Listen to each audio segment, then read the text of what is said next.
Un saludo grato para todos, un saludo muy especial desde Bogotá, Colombia, donde grabamos este diario de Diana. Muchas gracias por acompañarnos. Hoy tenemos a un personaje que ya nos ha acompañado varias veces y que nos ha enseñado mucho, nos ha motivado a hacer nuestros sueños realidad, a dejar esas vacas o esas excusas y que nos ha enseñado muchísimas cosas que debemos implementar en nuestra vida diaria. Hoy hemos querido invitarlo para hablar de este nuevo libro que se llama Un regalo inesperado. Camilo Cruz es este personaje del que les hablo en este momento. Y él ha escrito libros y ya los hemos leído, como La vaca, La ley de la atracción, Los genios no nacen, se hacen. Y aquí, con este libro, llega a hacer algo completamente nuevo. Yo creo que ha renovado muchas de las cosas que venía haciendo en su vida. Camilo, bienvenido y felicitaciones. Una gran obra, pero completamente diferente a lo que venía escribiendo. Así es, Diana, pues claro, es mi primera novela y pues obviamente, como tú bien dices, es ese deseo, yo no sé, del ser humano de reinventarnos, ¿no? De buscar qué más podemos hacer, qué otras cosas podemos hacer, no simplemente de quedarse uno y decir, bueno, esto es lo que yo sé hacer y ya, sino decir, no, pues esto lo sé hacer, pero déjame ver qué más cosas puedo hacer, qué más sale de aquí adentro, ¿no? De este libro podemos sacar muchos elementos que nos van a servir también como ejemplo para nuestra vida personal. Antes de eso, hagamos un pequeño resumen de lo que se trata en este libro que se llama Un regalo inesperado. Mira, Un regalo inesperado es una historia en la cual los personajes, tres personajes de ahí, de la novela, uno de ellos Simón, el otro Mateo y el otro Rosario, nos muestran que todos nosotros cosechamos aquello que hemos sembrado, que en la vida tú cosechas lo que siembras, que como yo he dicho ya en varias ocasiones, somos arquitectos de nuestro propio destino, que nosotros no podemos escaparnos a las consecuencias de nuestras acciones, que lo que tú recibas, bueno o malo, sean buenas noticias o malas noticias, son simplemente el resultado de aquello que tú has hecho, ¿no? Y los personajes nos muestran cómo a lo largo de sus vidas toman decisiones que poco a poco van moldeándolas y convirtiéndolas en otras personas. Porque eso es lo interesante. Hay uno de esos personajes ahí, Serafín, que comienza a tomar pobres decisiones.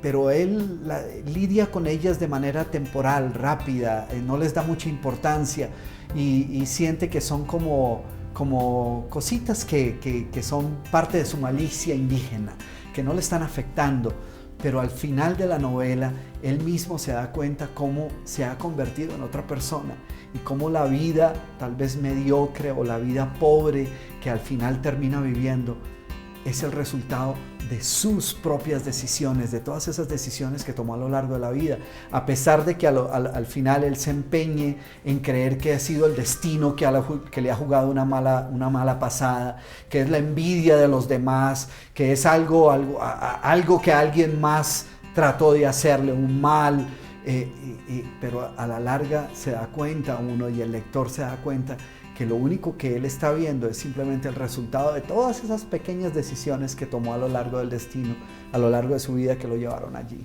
Siempre es así y lo hemos reiterado muchísimas veces en este programa. Yo creo que ese es el objetivo número uno, crear mejor conciencia en las personas para que siempre actuemos bien, que obviamente somos seres humanos, somos seres emocionales y que nos vamos a equivocar muchas veces, vamos a tener muchas lecciones de aprendizaje, pero que tratemos a los demás bien, que actuemos siempre bien, porque finalmente la vida, ya lo había dicho en otro programa, es efecto boomerang.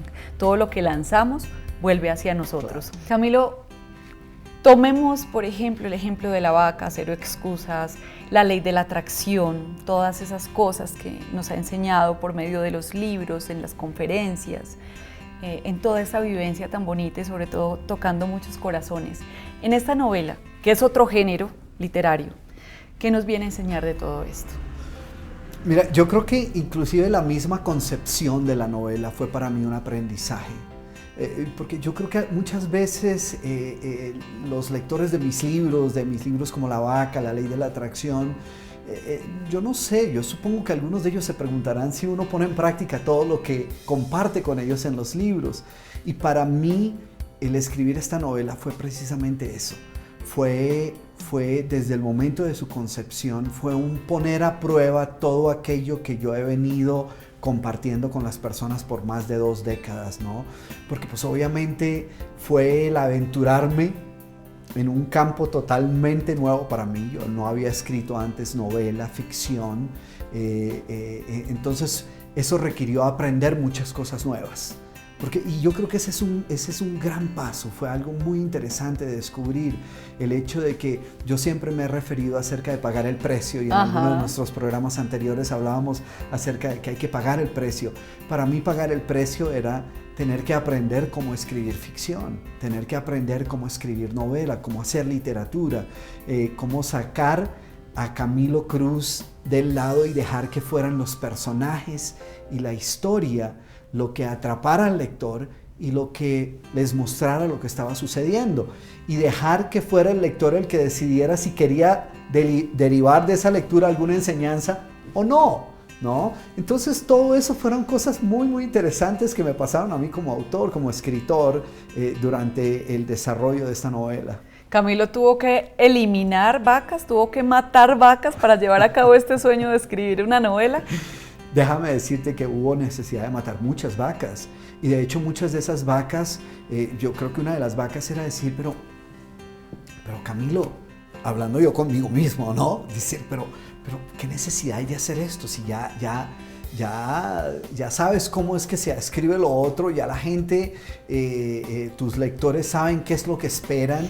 ¿Qué te vas a poner a tratar cosas nuevas? ¿Qué te vas a poner a jugar con todo esto que has creado, toda esta persona, esta literatura o estos libros que has creado y que ya se han posicionado, y ahora aceptar un riesgo de hacer algo que a lo mejor no sea lo que la gente esperaba, que te pone casi que otra vez bajar y empezar desde un comienzo? Y en muchos sentidos ha sido así, al punto de que pues me tocó regresar a la universidad a estudiar y a aprender muchas de las técnicas narrativas que eventualmente puse en práctica en la novela y que estoy poniendo en práctica en mis nuevos libros. Camilo Cruz es un personaje muy reconocido en todo lo que tiene que ver con motivación, liderazgo. Lo conoces muchísimo en Estados Unidos, muchísimos otros países, y tuvo la valentía de decir: vengo a Colombia, voy a estudiar, voy a visitar a mi familia cada cierto tiempo porque tiene su vida ya muy organizada en los Estados Unidos, y estas son, digamos, las enseñanzas del precio que tenemos que pagar para hacer un sueño realidad. Digamos que en esta entrevista que estamos hablando de este libro, El regalo inesperado, pues estamos aplicando todos estos conceptos, y que no solamente es hablar, sino llevar a la práctica. Un personaje que por medio de sus libros y de sus letras y de cada palabra nos está enseñando algo, pero que también lo lleva a la práctica, que eso me parece lindísimo. Pues claro, yo creo que es lo importante, ¿no? Yo creo que el lector que tiene la oportunidad de leer uno de mis libros se da cuenta en todos mis libros que yo creo en lo que estoy diciendo, que creo que no es mi versión, que obviamente una de las cosas que yo evito hacer en mis libros es decir, tú tienes que hacer esto, porque tú no tienes que hacer nada, tú tienes que hacer lo que tú decidas hacer, lo que tú, de acuerdo a tus convicciones, a tus deseos, a las metas que te has propuesto, a los sueños que quieres alcanzar, decides que quieres hacer. Para mí era muy sencillo, cuando yo sentí esta historia en mi interior y dije, ¿cómo la cuento? Dije, la única manera, esta historia sería fantástica, contarla como una novela, hacer algo novelado. Ahora, en ese momento en que yo tomé esa decisión, yo podía decir, bueno, pero lástima que eso no es lo mío, así que dejémoslo de lado porque eso no es lo mío. Yo no soy novelista, yo no soy escritor de literatura, yo soy escritor de no ficción, y esto es lo que siempre he venido haciendo. Pero entonces, y a lo mejor cualquiera de las dos decisiones hubiese estado bien. No es que una te hubiera puesto como un fracasado y la otra como un triunfador. Cualquiera de las dos hubiese estado bien. Pero yo decidí irme por este lado y escoger aprender, porque para mí era un reto, era seguir creciendo, era buscar descubrir qué más hay dentro de ti.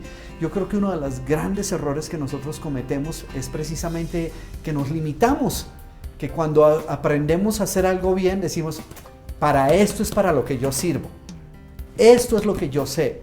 Y la novela no salió en el primer tirón, o sea, me tomó 3 años y medio escribir esta novela.